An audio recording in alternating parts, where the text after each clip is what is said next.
وجاء أهل المدينة يستبشرون.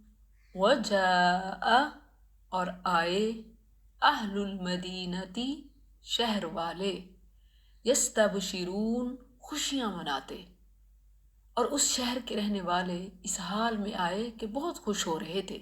سورۃ الحجر آیت 67 And the people of the city came rejoicing. مدینہ شہر کو کہتے ہیں، اور المدینہ اس شہر الف لام کے اضافے کی وجہ سے ہے۔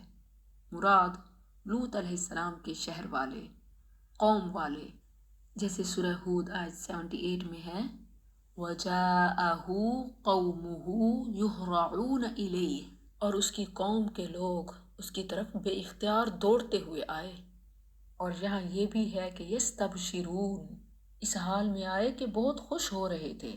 جب انہیں معلوم ہوا کہ لوط علیہ السلام کے پاس خوبصورت مہمان آئے ہیں تو وہ اوباشوں کی طرح اچھلتے کودتے لوط علیہ السلام کے گھر پہنچے۔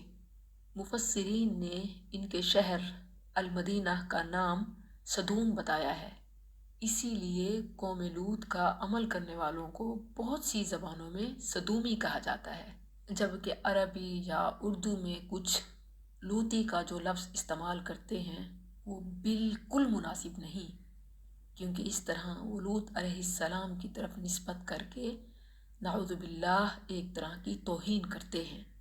اور اگر کوئی اور صحیح لفظ نہیں بھی جانتا جیسے سدومی یا کوئی اور لفظ، تو وہ قوم فعل لوط کہہ سکتے ہیں۔ لوط علیہ السلام کی نسبت سے لوطی کہنا یہ